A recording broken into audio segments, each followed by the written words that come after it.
ഞാൻ ഡോക്ടർ രാജ്സിയ. ഇന്ന് നമുക്കൊരു ബാംബൂ ട്രീൻ്റെ സ്റ്റോറി പറഞ്ഞാലോ. ഒരു ബാംബൂ തിയറി.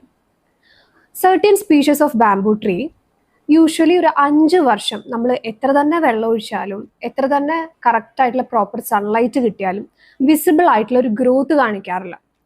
അതിൻ്റെ ഗ്രോത്ത് കാണിക്കണമെങ്കിൽ 5 വർഷം കഴിഞ്ഞാലാണ് അതിൻ്റെ കറക്റ്റ് ഒരു ഗ്രോത്ത് കാണിക്കുക.